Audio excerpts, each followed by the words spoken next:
Lately, there's been renewed discussion in the Star Citizen community about the idea of PvE servers, or at least a PvE slider, a way for players to avoid PvP entirely. It's an idea that comes up from time to time, often from players who prefer a more relaxed experience or want to focus on exploration, trading, and PvE combat without the risk of player attacks.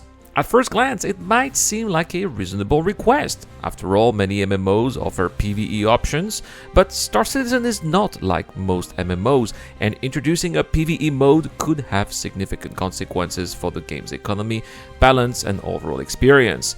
In this video, we'll explore why a separate PvP option wouldn't work and what alternative CIG is already implementing to support players who prefer safer gameplay. One of the main reasons players ask for PvP servers or a PvE slider is frustration with griefing and the lack of effective in-game mechanisms to prevent it. Right now, there are few consequences for players who repeatedly attack others without reason, and that can make the experience frustrating, especially for those who just want to mine, salvage, or trade in peace. Losing a ship and cargo isn't just about the immediate setback. It often means spending another 30 minutes or more preparing to go out again, only to risk running into the same problem. It's understandable why some players feel that this cycle isn't fun and look for a way to avoid it entirely. In fact, other space games have implemented PvE sliders or separate game modes to address this issue. A well-known example is Elite Dangerous, which offers different modes to accommodate different playstyles. Players can choose open play, which is where they interact with everyone, private groups, where they only see selected players, or solo mode, which removes player interactions entirely. This system allows those who prefer PvE to enjoy the game without the risk of player conflict, while those who enjoy PvP can still find opponents in open play. The problem is that a PvE server wouldn't actually solve griefing in Star Citizen. In fact, it could make it worse. If players couldn't attack each other, well, griefers would simply find other ways to disrupt gameplay. They could block hangar entrances, ram ships without consequences, or interfere with mission objectives, making it impossible for others to complete contracts.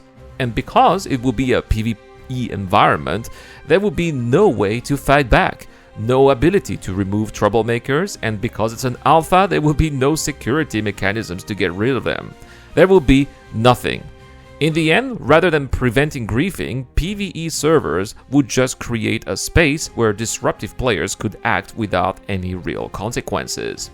Implementing a system like Elite Dangerous, which offers a solo mode, isn't feasible for Star Citizen. Running individual instances for solo players would dramatically increase server costs, something that Cloud Imperial Games is unlikely to support given the scale of the game. More importantly, Star Citizen is built around a shared persistent universe, where player interactions, both cooperative and competitive, are essential to the experience. Allowing solo play would undermine that core vision, turning Star Citizen into something that it was never meant to be. The good thing is that Star Citizen will have PvE-friendly environments, just not in the way some players are asking for. High security systems like Terra will provide safe zones where griefing will be much harder. These areas will have strict law enforcement, powerful AI security, and crime mechanics that actively remove troublemakers. Instead of a separate PvE server, CIG is creating a universe where some places are safer than others, while still preserving the dynamic, player-driven gameplay that makes Star Citizen unique. It's just a matter of being patient as the game continues to slowly develop. At the end of the day, Star Citizen was never meant to have a PvE server or a solo mode. The game is designed to be a living, breathing universe where risk and reward go hand in hand. While grieving is certainly frustrating, the real solution isn't to divide the player base, it's to improve crime mechanics, law enforcement, and provide high security systems like Terra, where players can cooperate with minimal risk, and that's exactly what CIG is working toward. If you enjoyed this video, don't forget to like and subscribe, it really helps the channel grow, and if you want to support the content, check out our Patreon page for exclusive videos and Discord access, as well as automatic entries into our monthly giveaways. This month we're giving away a Misfortune. Subscribers who comment to any videos posted this month get one of 10 entries, while Patreon and YouTube members get in automatically. A big shout out to Dr. Fabin, Shadow Rise, Ducky to Ducker, and Zero Crusher. I have been Irad, thank you so much for watching, and I'll see you guys in the next one.